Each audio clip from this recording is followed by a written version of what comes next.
Ignition sequence start.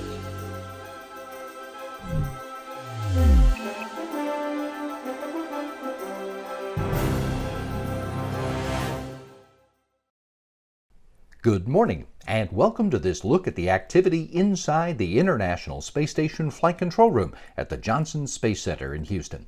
These specialists are keeping tabs on the proper operation of space station systems and assisting the Expedition 65 crew members with the final few tasks on their agenda for the day. Commander Aki Hoshide and his American, Russian, and French crewmates are in the midst of another week filled with activity. Along with their support of science research and station maintenance, they've completed a spacewalk outside the Russian segment of the station and are preparing for the arrival of a cargo ship on the U.S. side. Houston Station on Space to Ground. Welcome to Space to Ground. I'm Nilofer Ramji. This week, the first of 3 summer spacewalks took place and new science investigations are en route to the space station. On Wednesday, June 2nd, Expedition 65 cosmonauts Oleg Novitsky and Pyotr Dubrov ventured outside the space station to disconnect all external mechanical links between the Pierce module and the space station. This clears the way for the arrival of the new Russian multipurpose laboratory module named Nauka, the Russian word for science. The undocking of the Pierce module is scheduled for later this summer. The next day, the launch of SpaceX's commercial resupply mission 22 began its journey to the International Space Station. Dragon will deliver more than 7,300 pounds of science, hardware, crew supplies, and other cargo to the orbiting laboratory.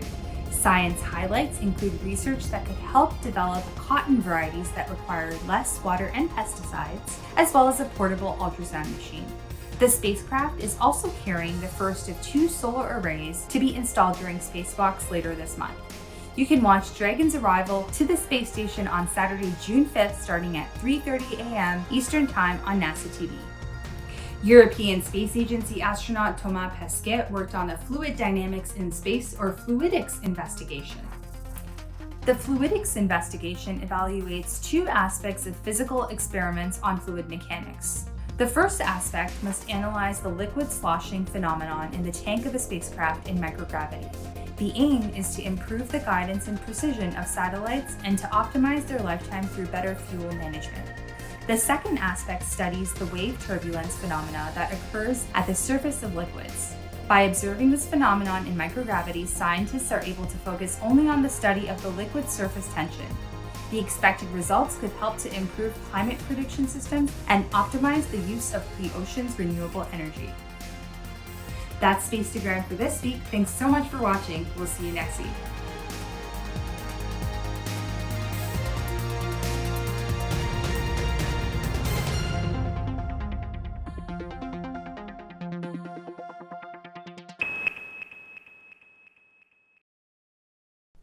The International Space Station is a laboratory in space where scientists can remove the constant of gravity from an equation in ways they just can't do on Earth. It's a trick that can be especially useful in natural sciences. For instance, researchers are working to learn how surface tension and capillary flow can be harnessed to improve systems for moving fluids in microgravity, like moving propellants in fuel tanks during space travel.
By virtue of being 250 miles above the Earth and orbiting over different parts of the planet every day, the International Space Station provides a handy spot from which to gather data for a number of experiments that are designed to learn about the home planet of their creators. Here's a look at a number of those experiments, including the ones that involve astronauts with cameras in their hands. Earth's climate is the product of many rich and complex systems. It's affected by water in its many forms, on land, in the air, in the oceans, and as ice. It feels influences from vegetation, from soil conditions, from the carbon cycle, from human impacts. We study and observe our planet's ever-changing conditions in many ways, from many locations. One location in particular provides a unique and powerful vantage point, allowing us to see our planet in high detail and on a broad scale: space.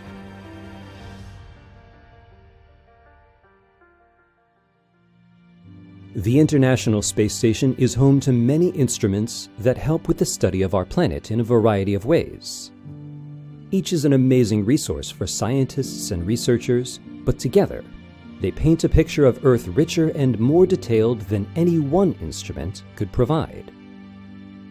From the vantage point of the orbiting laboratory, JEDI measures Earth's surface vegetation, producing 3D views of forest height and structure and the surface topography beneath. Forests and other plant life respond to a variety of environmental stresses, and the EcoStress instrument allows researchers to study plant temperature and provides insights into how life on Earth responds to changes in water availability. OCO3 measures atmospheric CO2 with high accuracy, helping researchers better understand CO2 increases and decreases and the impacts of those changes. And through the use of two cutting-edge spectral imagers on the station, HISWI and DESIS, researchers have access to highly detailed information on materials across Earth's surface, from identifying minerals and rock types to distinguishing between plant species. There's another and often overlooked observational instrument on board the space station: crew members equipped with digital cameras. Over 3 million images have been collected by astronauts from the station, and those images can be put to a variety of uses. William Stefanoff is branch chief for the Exploration Science Office, a part of the Exploration Integration and Science Directorate at Johnson Space Center. He says handheld cameras used by the crew act as a complement to the data gathered by the station's various instruments. And that comes down to the ability of the crew to take pictures that are panoramic and oblique versus a straight-down look. That panoramic view can be quite useful when observing natural disasters as they occur, such as wildfires or volcanic eruptions. Stefanoff explains, a camera is an excellent tool for examining the plumes created by wildfires or volcanoes, because it gives you an immediate three-dimensional picture of what the plume looks like, what its structure is, and how far it's extending. The observational instruments aboard the space station provide science capabilities that are more than the sum of their parts. These instruments, along with photography from crew members, serve to keep a multifunctional eye on the condition of our home planet. For more science from the International Space Station, go to www.nasa.gov/ISS-science. For more eye-opening information about space exploration, visit science.nasa.gov.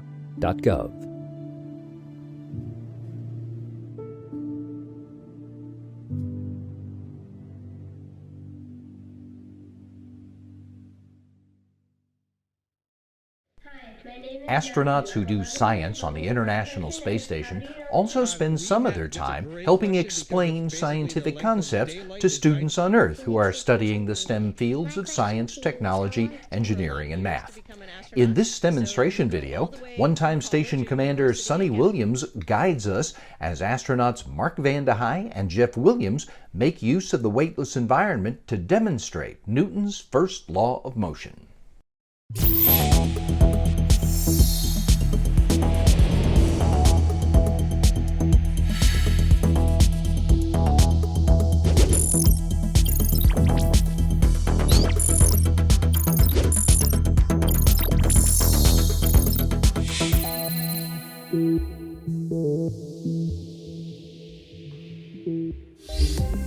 I'm Sunny Williams, and I'm an astronaut who's lived and worked aboard the International Space Station, an amazing research laboratory that's orbiting the Earth about 250 miles above us. While we're at the space station, we astronauts live and work in a microgravity environment. Do you think the laws of physics will hold up in the space station while experiencing microgravity? Let's check with NASA astronaut Mark Vande Hei on the International Space Station to find out.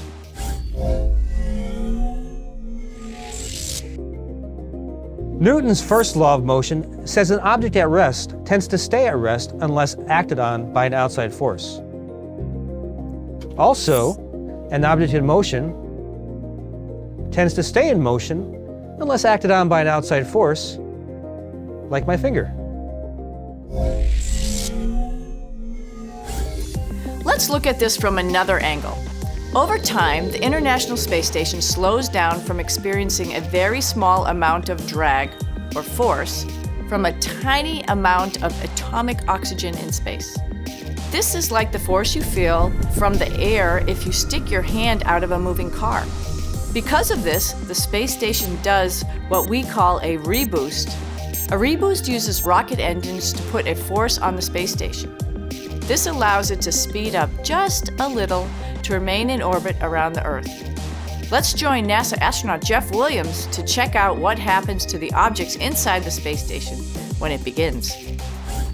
Now the way I'm going to demonstrate the acceleration that comes during the reboost is by using this camera. 800 millimeter lens, so it's pretty massive actually.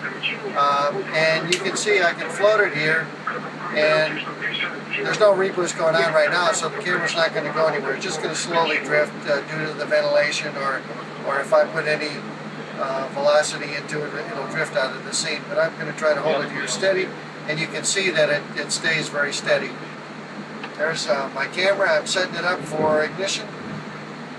There it goes. It actually came a little bit early. Now watch the camera accelerate toward you. There it goes. I'm going to reach out and grab it and bring it back in the view here. And I'm holding it. I'm actually feeling the acceleration. I'm going to let go again. And here it goes. It's going to take off. I'll try not to let it hit you. Just going to miss you. Yeah, I'm going to let go now. And here I go, drifting back toward you again. So the acceleration applies to me too. Reached our 2.7 meters per second that we desired, and now if I let go of the camera, it's not going anywhere, so the burn is over. Reboost complete. We'll stay in orbit for a little while longer. Can you use Newton's first law to explain why the camera began moving without an astronaut putting a force directly on it? I'm going to send you back to class so you can start to investigate this with the Classroom Connection found at nasa.gov/demonstrations. Thanks for exploring a little physics on the space station with us today. See you again soon.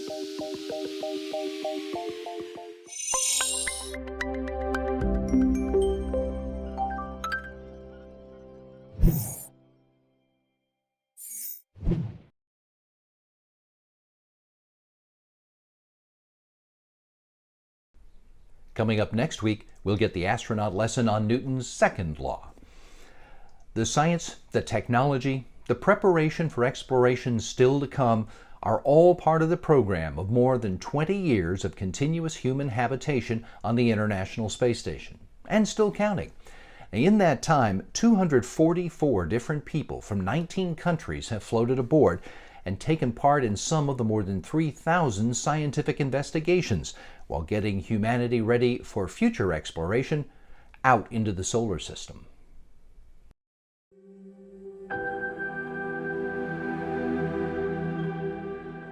This was once just a dream.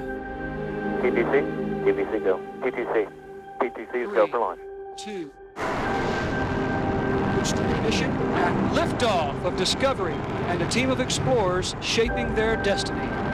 An answer built by those who dared to ask, what if we were to channel humanity's knowledge and creativity into something truly revolutionary?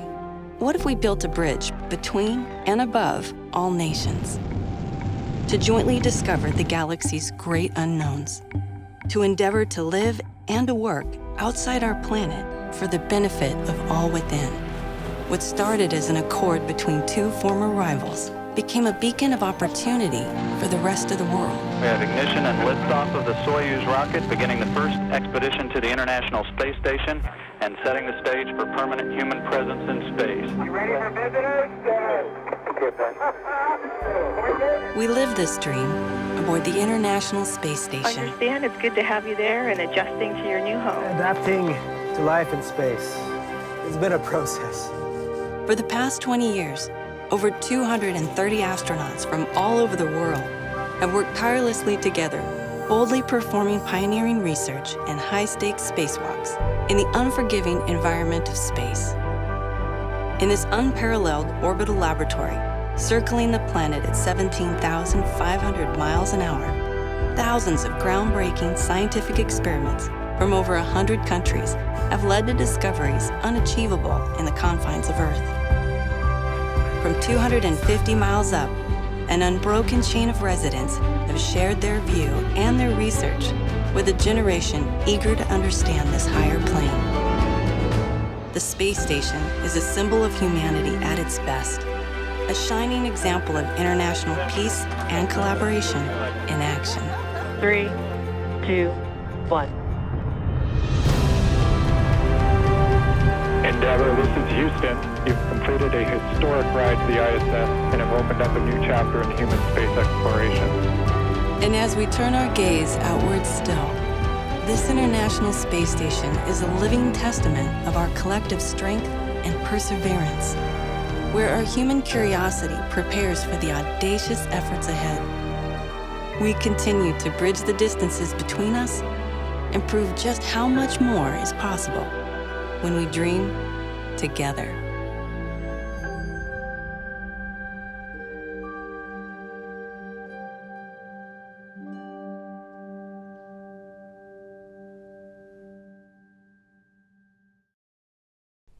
NASA's Artemis program will expand on the achievements of the International Space Station and open the door for humanity to live and work sustainably on another world for the first time. First the Moon, and then the planet Mars. Actress Kelly Marie Tran tells the story of how we are going to put the first woman and the next man on the Moon in just a few years. Between 1968 and 1972, America launched 9 human missions to the Moon, 6 of which successfully touched down, allowing 12 men to walk on the lunar surface. NASA's next chapter of lunar exploration, called Artemis, has the task of not just going to the Moon to create a long-term human presence on and around it, but also to prepare for ever more complex human missions to Mars. In short, everything we must be able to do here, we must first do here. So, what will an Artemis mission look like? Everything is designed and tested with our most important element in mind, the astronauts. This is their deep space, human-rated spacecraft called Orion, built in 3 parts. The crew module, where up to 4 astronauts will live and work throughout the flight. The service module, with life support systems for the crew and its own engine and fuel reserves. And a launch abort system, with engines capable of pulling the crew module to safety during launch should anything go wrong. To accomplish the task of launching our crew and heavy payloads, NASA is building the Space Launch System, comprising of a cargo hold, an exploration upper stage, a massive core stage, and 2 extended solid rocket boosters. Altogether, this is the world's most powerful rocket, and it exceeds the legendary Saturn V of the Apollo era in numerous ways. Sitting on the launch pad, the entire rocket, fully fueled, weighs just over 6 million pounds, 5.2 million of which is just the fuel. Once ignited, there is no stopping what comes next. All 4 RS-25 engines and the 2 solid rocket boosters come to life, thundering our crew upwards. 2 minutes after ignition, the solid rocket boosters are spent and released. 8 minutes after launch, the core stage is depleted and separated. The upper stage fires briefly, placing Orion into a parking orbit around the Earth. Here, the crew reconfigure the spacecraft and check systems to confirm everything is ready for deep space travel. With a go from mission control, the crew reignite the exploration upper stage engines to leave Earth entirely. The exact timing of this maneuver is critical to reach a speed that can escape Earth's gravitational pull, but also put Orion on a course that will intersect the moon days later. Once this burn is complete, the upper stage of the SLS is jettisoned and the crew aboard Orion coast for several days toward all that awaits them at the moon. Approaching the moon, we see the fundamental differences between Artemis and Apollo. Instead of requiring Orion to serve as an expendable lunar command module or to carry a constrained lunar lander, the Artemis missions will take advantage of a different approach: pre-staging. Everything needed for lunar missions will be positioned in advance by commercial and international partners. This includes rovers, science experiments, and human-rated systems on the surface. But it also includes a dedicated lunar station in orbit around the moon called Gateway. Here at this station, we can pre-stage a robust lunar lander and establish a strong communications relay. Designed with open standards, the Gateway can be expanded as new missions and partnerships develop, allowing multiple human missions on the moon at the same time and enabling ongoing science to be conducted even between human missions. The Gateway is also capable of adjusting its orbit to allow access to every part of the moon, something the Apollo missions could not do. But the real key in this approach is placing Gateway in a unique halo orbit to perfect the maneuvers needed for Mars missions. And with the growing list of commercial and international opportunities, Gateway is the ideal hub between Earth and all that lies beyond. Returning to our crew as they approach Gateway, the Orion must match the elliptical orbit of the station in order to successfully dock. Once on board, pre-selected crew members transfer to the lunar lander, while those assigned to Gateway remain on station. The lunar lander system itself is built for 3 unique steps: descending from the halo orbit of Gateway down to a low lunar orbit, descending from low lunar orbit to the surface, and once the lunar mission is complete, launching from the surface of the moon and ascending all the way back to the orbiting Gateway.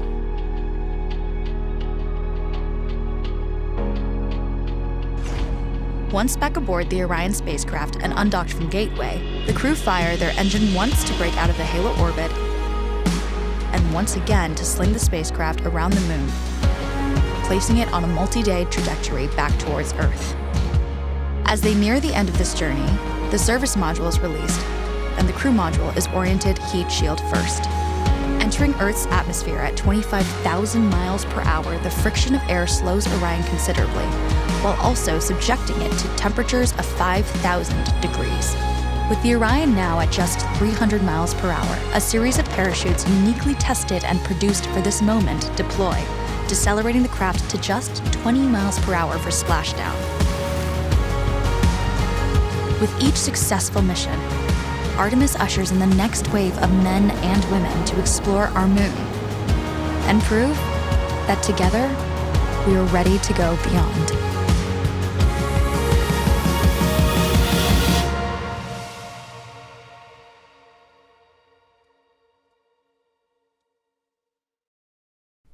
America's astronauts come to the job from a wide range of backgrounds and experiences: test pilot, doctor, engineer, teacher.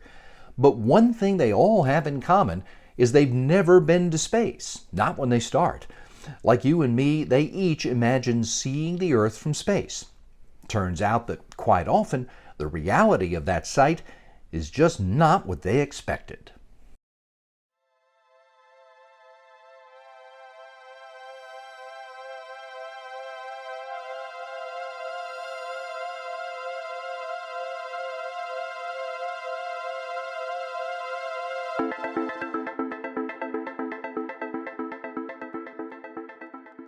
I had looked at pictures on social media and pictures in NASA archives of the Earth so many times, I actually started to get worried. What if I get up there and it's just like the pictures? I mean, that's gonna be weird if that's the thing where I'm like, oh, it looks just like the pictures, I'm ready to go home now. And then on the Soyuz, my launch vehicle, I launched with the Russians.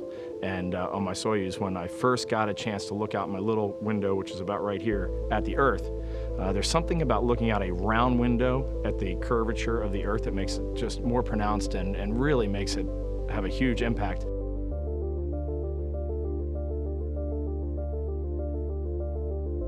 I just had this feeling like I was way up high looking down, and we were over the ocean, and the blues that I saw, it was, I mean, it was ridiculous. I'd never imagined in my entire life getting to see something that beautiful. It was so foreign for the human mind to look at that, to see that total black of space, to see the Earth highlighted that way. And then I got to see a sunset. I had one piece of paper, it had a picture of my kids on it and a few of my flight data file burn times on it, but I just took a pencil and I drew like 15 curved lines, and I just wrote light blue, darker blue, pink, purple, dark purple, all the way down to the surface of the Earth at sunset, because the scale of looking at a sun refracting through the atmosphere, it blew me away, and no picture captures that. There's no high enough dynamic range of a photo to capture what the human can see. So that first look outside completely sidelined me.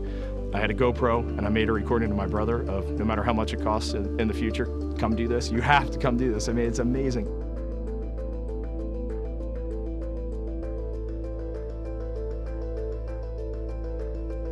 Over my 6 months in space, getting to look at the Earth every single day, it shows you something different. Every day it shows you that it's alive, it's a being just like we are. We're guests on this planet, and it's our mother, it's our father, it's our starship cruising around the sun in the middle of the solar system. There was never a moment that I looked out the window and didn't immediately grab a camera to take a picture of something that our planet was doing.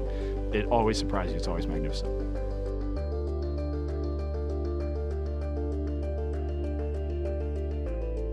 I'm a pilot, I'm not a scientist, I'm not a psychiatrist, I'm not a poet, but certainly when you're in low Earth orbit, looking down at the Earth, it doesn't matter if you're a physicist, a school teacher, a stay-at-home parent, or maybe you just backpack for your whole life. If you look out, you're gonna have a magical experience in your own way, for certain.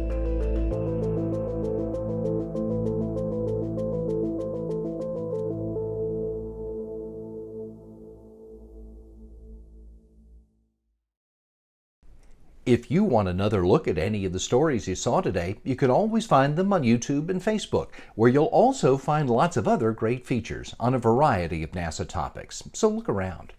If you're looking for good conversation about human spaceflight, check out Houston, We Have a Podcast, our weekly show talking to folks involved in all areas of space exploration. Today, our International Space Station panel discussions look into the future and consider how what we're learning on this station right now is building our ability to go back to the moon and then to send astronauts to Mars. Go to nasa.gov/podcasts for this week's episode and all the previous episodes. In fact, the full library of all NASA podcasts, which you can also find on Apple Podcasts, Google Podcasts, and SoundCloud.